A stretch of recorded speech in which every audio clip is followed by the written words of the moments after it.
Hi there, my name is Pamela and I breed British Shorthair cats in Perth, Western Australia. I've been breeding and exhibiting my cats since 2004 and I'm even a cat show judge. I'm passionate about the cat fancy and I want to share my knowledge and experiences with you so that you can enjoy your hobby as much as I do. That's what the Cat Breeding for Beginners podcast is all about. In this series, I'm taking a moment to answer some of the most regular cat breeding questions I get asked every day. Hopefully the answers will help you too. I'm also covering some topics that are important to new cat breeders so that you can start out on the right foot. Some of the episodes are scripted and some of them are off the cuff. The audio is both good and bad, but the main thing is the information, and I'm sharing it in whatever way I can with you in mind.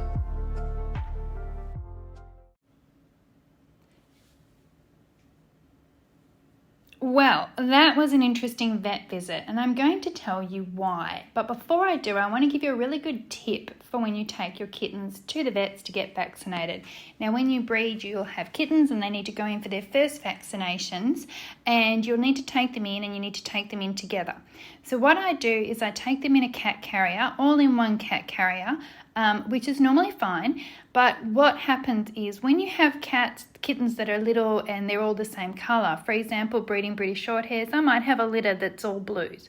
Or if you breed Russians, they're all blue. Or even if you bred Maine Coons and they were all black tabby and whites, they're gonna look the same. And it can be a little tricky to tell which ones you've done and which ones you haven't done when it comes time to do their vaccinations on the vet's table. So here's a really good tip. What I'll do is I will take them in their cat carrier and I will then take a second empty cat carrier. And with that empty cat carrier, when we get to the vets, we take a kitten from one cat carrier, we vaccinate it, check it all over, check its hearts, check if it's a boy or a girl, check its teeth, all the things that vets do on first vaccinations. And then we take that kitten and we pop it back in the empty box. And so over the period of the consultation and while we're doing all the vaccinations, the kittens will move from the box that they came in into the box that they're going home in. And then I'll go home with another empty cat carrier. But it makes it really easy to manage, especially if you've got a big litter and you can't tell the difference between them. So you don't have to worry about, which one have we done? Have we done that one already? That kind of thing. So that's a really great tip I wanted to start with. But now I'm going to tell you the embarrassing story. So this is something that you should learn from as well. I took my kittens and put them in the carrier. I didn't need to take a second carrier with these kittens because in a litter of 4 kittens, I have a blue, a lilac and white, and a blue and white. So it's really easy to tell the difference between them. So they were in the carrier and off we went to the vets. And we got probably to the end of my street, maybe 2 streets along, and it happened. Oh my God. One of them, I thought it was one of them, pooped. So the whole car stank. It was really bad and I still had another probably 20 minutes worth of driving to do. Windows down, driving along, and oh my goodness, kitten poo is the worst. It's gross. So I knew when I got to the vets that I was going to have to deal with this. Now, normally what I do, and I can't believe I didn't do it this time, but it has been a while since I've taken kittens in for vaccinations. Normally what I do is I take a second blanket or towel, and again, even if you were taking that second carrier, you've got it as a backup. I think from now on I'm just going to take a second carrier, even if I don't have ones that even if I can tell the difference.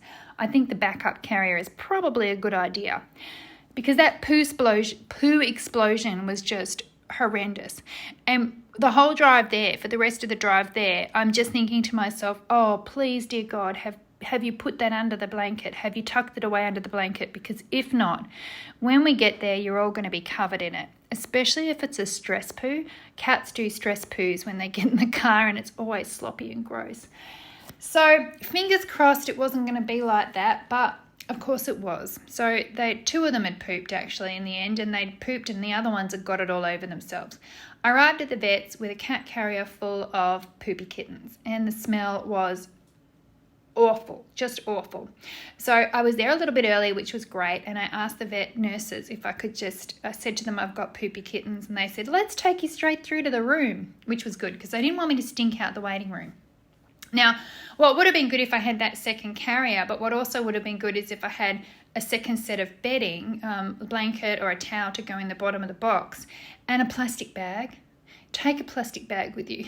If you're taking kittens into the vets, just have one in your car that's always in your car. Take a bin liner with you that you can shove the bedding in and seal it up tight so it doesn't stench everything out. So we got into the room, the consult room, and we pulled the bedding out and there was poop everywhere. There was actually just one area of poop, but it seemed like it was everywhere at the time. That we got a bin liner and we put it all in there and sealed it up, and the kittens were just in the box with no bedding. When the vet came in, I explained to her what had happened. We had a good laugh about it. She put gloves on. I don't blame her. And we proceeded to get the kittens out one by one to give them their check over and vaccinations. And as they came out, we played a really fun game of Was It You That Pooped? And we thought we'd found the culprit. We gave that kitten a good clean with some wet paper towels and gave it a clean up, especially since she was helping me to tell whether they were boys or girls, which involved looking at their butts. Yuck. So we cleaned up the one that we thought was the culprit and proceeded to do all the checks on them and vaccinate them. And then we found that there was another one that was also the same, but this one had the poop still attached to it. So it had about, 3 dangly nuggets stuck along its tail. Ew. The smell, like I said before, was horrendous. So we got all of that off, and luckily the vets there know me really well and just had a good laugh about it. And I felt sorry for Dr. Bryony because she said that I said to her, I thought I was seeing the new vet today. And she said, no, I finished my other consults earlier, so I swapped because I wanted to see your kittens. And I was like, well, enjoy the smell. But she's great. She's actually got a British short hair of her own, so she loves seeing my kittens. And I love the fact that she would want to see them, and that makes me really happy. I just felt bad that they were very, very stinky. Well, it all went okay in the end. We got them cleaned up, got them vaccinated. Everything was good. And then I went out into the waiting area and I put them to the side because they were stinky. Went to pay my bill. And of course, what always happens when I take my cats to the vets is that someone comes over to have a look at them in their carrier because they're a litter of cute kittens. They are really cute. And some people that were there with their dogs came over to see them.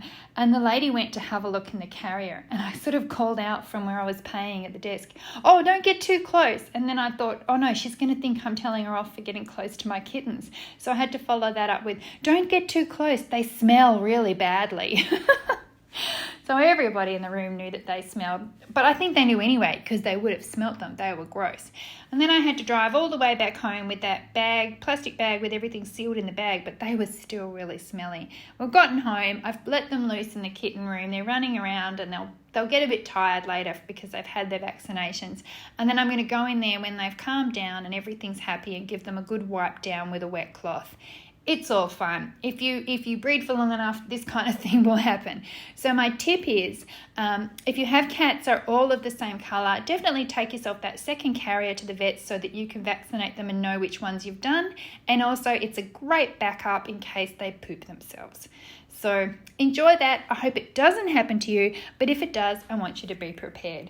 And while I have you, I just want to tell you about my new Cat Breeders Club. I've been, really amazed by the stuff that we've been sharing and talking about. And, one of the people in my new Cat Breeders Club, one of my newbies did say that she went to the vet when this happened to her and the nurses at the vets were fine and helped her with everything. But when the vet came in to vaccinate her kittens, the vet actually told her off for having poopy kittens and gave her what she called poo shaming. So I hope that you never have the situation where you go to the vets and have poo shaming from your vets, because all vets should understand that cats, sometimes they will just have a stress poop and there's nothing you can do about it. And when they do, because they're confined to a cat carrier, they're going to get it all over themselves. I think the nurses are used to it. They deal with it all the time. I think it was a bit mean of the vet to give her a poo shaming over that. But it's just some of the fun things that we've been sharing in the new Cat Breeders Club. If you'd like to find out more about it, there's information on my website at www.catbreedingforbeginners.com. Just click on the link to the club and you'll find out all about it. I'd love to see you in there. Okay, bye for now. Thanks for listening to the Cat Breeding for Beginners podcast. Make sure you visit my website at catbreedingforbeginners.com for lots more information. You can sign up to my email list and stay tuned as my Cat Breeding 101 online course is coming soon.